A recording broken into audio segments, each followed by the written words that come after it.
Bab 118-120. Penyesalan sang presidir dingin.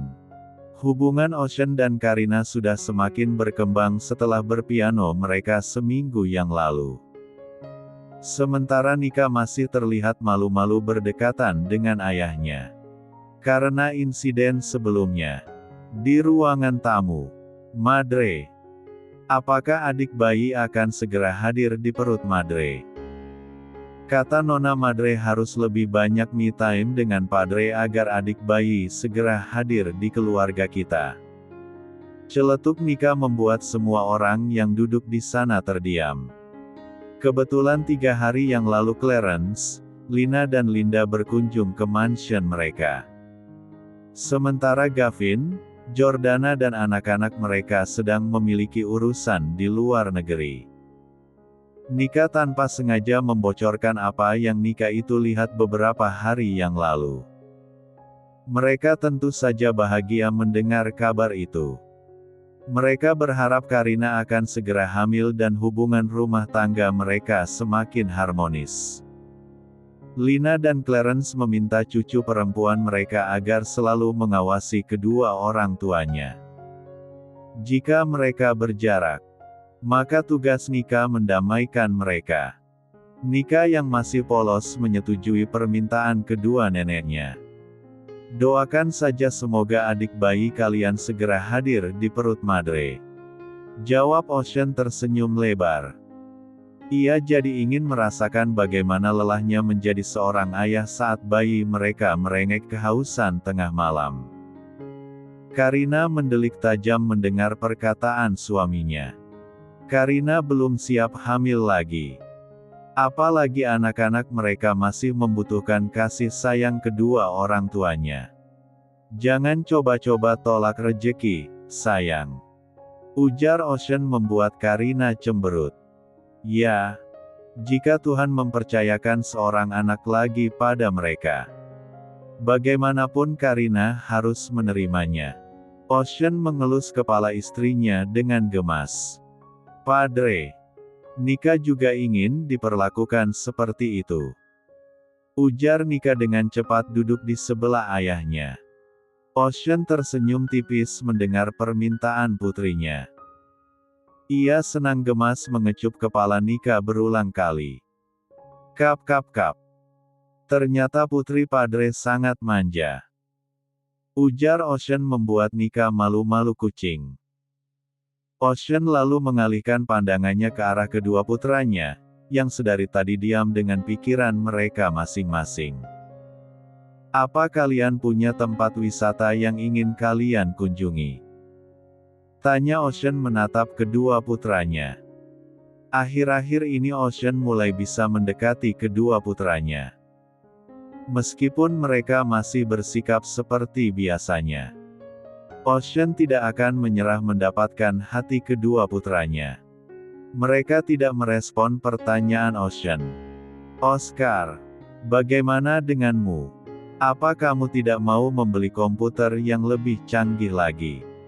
Tanya Ocean membuat Oscar tidak bergeming. Padre tidak akan meminta imbalan apapun. Jangan khawatir. Ujar Ocean membuat Oscar termenung. Tiba-tiba Oscar mengingat kembali ucapannya beberapa bulan yang lalu. Aku bukanlah tipe anak yang serakah. Cukup kau bahagiakan saja Madre. Itu lebih dari cukup. Ujar Oscar dengan wajah datar. La merasa bibirnya masih kaku mengucapkan panggilan Padre kepada Ocean. Ocean menghela napas mendengar perkataan putranya. Oscar memiliki siapa yang sangat mirip dengannya. Anak itu benar-benar duplikat Ocean sewaktu masih anak-anak. Bukan hanya wajah mereka yang sama. Sikap dan kepribadian mereka juga terlihat sangat persis. Sean memang memiliki wajah yang sedikit mirip dengan Ocean. Namun kemiripan itu hanya terlihat dari bentuk hidung, alis dan juga bibir. Sementara yang lainnya lebih mirip ke wajah istrinya. Sementara Nika adalah perpaduan antara Ocean dan juga Karina. Wajahnya terlihat seperti Barbie. Apalagi Nika memiliki bola mata berwarna biru laut yang sangat indah. Itu sudah menjadi tugas Padre. Balas Ocean tersenyum lembut menatap wajah datar putranya.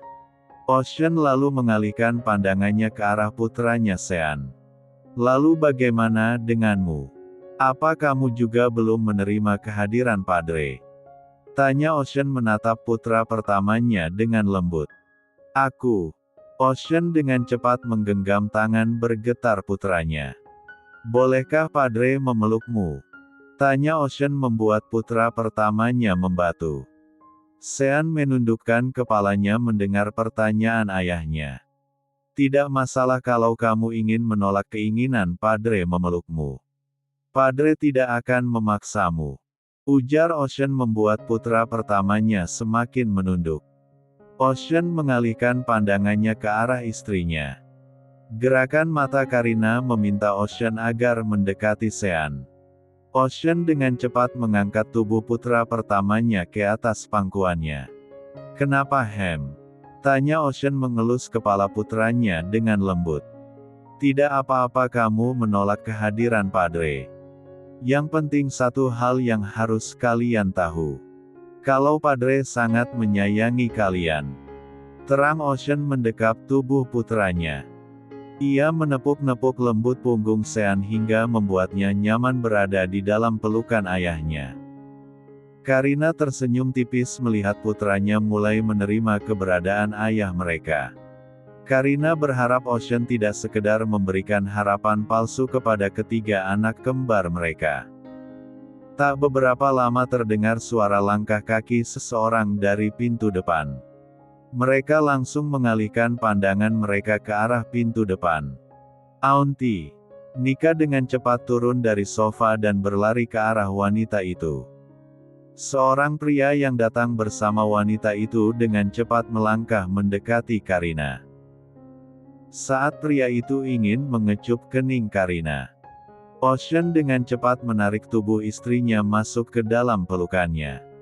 Jangan coba-coba menyentuh istriku. Karena aku sudah tahu kalau kau bukanlah suaminya. Ketus Ocean dengan wajah merah padam. Timotius mendengus dingin mendengar perkataan Ocean. Pria itu benar-benar terlihat sangat posesif. Dasar posesif. Sindir Timotius dengan cepat duduk di samping kedua keponakannya. Bab 119. Gavin dan kedua putranya memutuskan mencari keberadaan Faro setelah menghilang tanpa kabar selama beberapa hari. Sementara Jordana dan putranya memutuskan mencari beberapa rekaman CCTV di jalan raya menuju markas kartel Jalisco. Mereka kehilangan jejak Faro setelah berangkat ke Meksiko beberapa hari yang lalu. Orion tinggal di hotel menemani ibunya. Ia takut komplotan Selena dan Luciana malah akan menyakiti orang-orang terdekat mereka. Apalagi sekarang kartel Jalisco dipegang alih oleh El yang memihak Selena. Sementara Timotius mengajak Karina pergi ke suatu tempat. Karina meninggalkan ketiga anak kembarnya bersama Ocean saat mereka sedang tertidur lelap. Aku mau ikut bersama kalian. Ujar Josephine membuat Timotius kesal. Kau tidak usah ikut pergi bersama kami. Kami tidak bisa melindungi orang lemah. Ujar Timotius membuat Josephine mendengus dingin. Cih, siapa juga yang mau dilindungi oleh orang narsis sepertimu?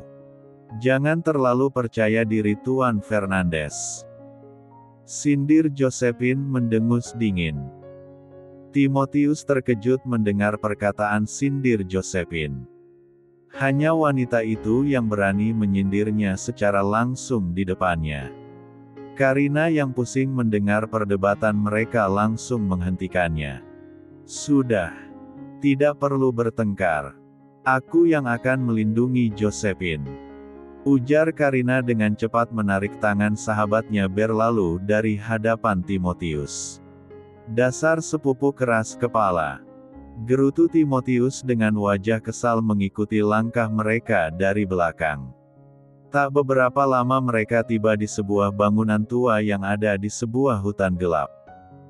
Mereka melihat beberapa anggota The Devil berjaga di depan bangunan itu. "Apa yang ingin kau tunjukkan?" tanya Karina sembari melangkah semakin masuk ke dalam bangunan itu. "Kau akan mengetahuinya setelah masuk ke dalam nanti," ujar Timotius tersenyum menyeringai. Karina dan Josephine tentu saja sedikit penasaran dengan apa yang sudah Timotius persiapkan. Tak beberapa lama mereka tiba di sebuah ruangan yang cukup gelap. Saat Timotius menyalakan lampu ruangan itu, mereka terkejut melihat seorang wanita menundukkan di atas kursi dengan tubuh yang terikat dengan tali. Mereka belum melihat jelas wajah wanita itu hingga membuat Timotius berinisiatif membangun wanita itu. "Hei, bangun! Kau tidak diizinkan tidur sebelum kami yang memintanya," ketus Timotius menjambak rambut wanita itu dengan kasar. "Lepas! Sakit brongsek!" teriak wanita itu dengan ekspresi kesakitan. Karina dan Josephine tentu saja terkejut saat melihat wajah wanita itu. "Giselle!" Lirik mereka bersamaan menatap tak percaya ke arah Timotius. Namun, Karina merasa rencana Timotius sedikit membawa angin segar untuknya membalaskan dendamnya. "Aku akan secepatnya mengirimmu ke neraka. Kau tidak perlu berbicara ketus seperti itu," ketus Timotius membuat tangan Giselle mengepal. Saat Giselle mengalihkan pandangannya ke depan, ia melihat Karina dan Josephine berdiri tidak jauh darinya sembari menatapnya dengan wajah terkejut. "Apa kau yang menyuruh pria brongsek ini menculikku?" teriak Giselle membuat Karina dan Josephine kembali menormalkan ekspresi di wajah mereka. "Dasar wanita sialan. Andaikan dulu aku membunuhmu, maka Ocean tidak akan kembali menjadi milikmu," ketus Giselle membuat Karina tersenyum sinis. "Kau bisa menggodanya. Jika suamiku tergoda maka aku akan memberikannya padamu," ujar Karina dengan wajah datar. "Sayang, aku bukanlah barang yang bisa kau lempar ke sana kemari," sahut seorang pria melangkah mendekati mereka. "Chean, tolong aku. Mereka sudah berani menculikku dan menyakitiku," ujar Giselle menatap Ocean dengan mata berkaca-kaca. Ocean mengabaikan ucapan Giselle. Ia malah melangkah mendekati istrinya dan mengecup kepala Karina sekilas. "Mengapa pergi tanpa memberitahuku?" ujar Ocean membuat Karina cengengesan. "Aku tidak tega membangunkanmu saat sedang tertidur lelap," ujar Karina mencari alasan. Ia tidak ingin suaminya salah paham dengan kepergiannya. "Jangan pernah pergi tanpa berpamitan," nasihat Ocean mengelus kepala istrinya dengan lembut. Giselle tentu saja kesal melihat keromantisan mereka. Giselle sebenarnya tidak menyangka kalau Ocean akan kembali lagi bersama Karina. Sementara Timotius dan Josephine menatap datar ke arah sepasang suami istri itu. Mereka menatap keduanya dengan wajah malas. "Ocean, tidakkah kamu ingat kalau wanita itu sudah membunuh calon adik iparmu? Ku harap kau tidak melupakan kelakuan wanita itu," celetuk Giselle yang bisa saja memancing amarah Ocean. "Mengapa 10 tahun lalu bukan wanita jalan 9 itu saja yang mati?" gerutu Giselle lagi saat tidak mendapatkan jawaban dari Ocean. Karina mengepalkan kedua tangannya mendengar perkataan Giselle. Begitu juga dengan Timotius dan Josephine. Mereka menatap Giselle dengan rahang mengeras. "Tutup mulutmu sialan. Bentak Ocean membalikkan tubuhnya dan mengarahkan ujung pistol kesayangannya sejajar dengan dahi Giselle. Jika saja satu peluru tertembak ke arahnya, maka nyawa Giselle tidak akan selamat. Jangan pernah menghina ataupun memfitnah istriku dengan mulut kotormu. Lanjut Ocean membuat Giselle tertegun. Apalagi Ocean merupakan seorang mafia. Pria itu tidak akan main-main dengan ucapannya. Cean. Cicit Giselle dengan tubuh bergetar.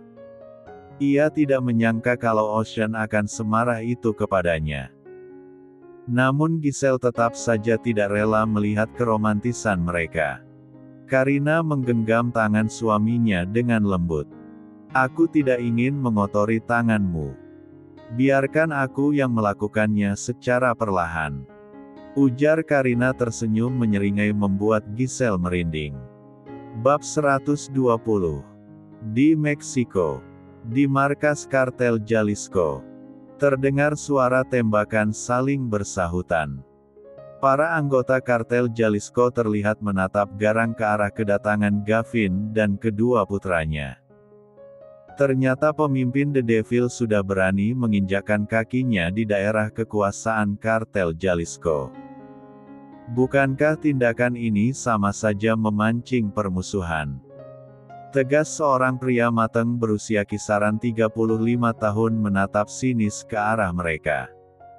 Aku hanya ingin menjemput adik ipar dari istriku. Tegas Gavin dengan wajah datar. Ia sama sekali tidak takut dengan peringatan pria itu. Siapa yang kau maksud? Tanya pria itu membuat Gavin mendengus dingin. Pablo Cannavaro. Bukankah dia pemimpin kalian di masa lalu? Di mana dia sekarang? Tegas Gavin membuat anggota kartel Jalisco bingung. Apa maksudmu?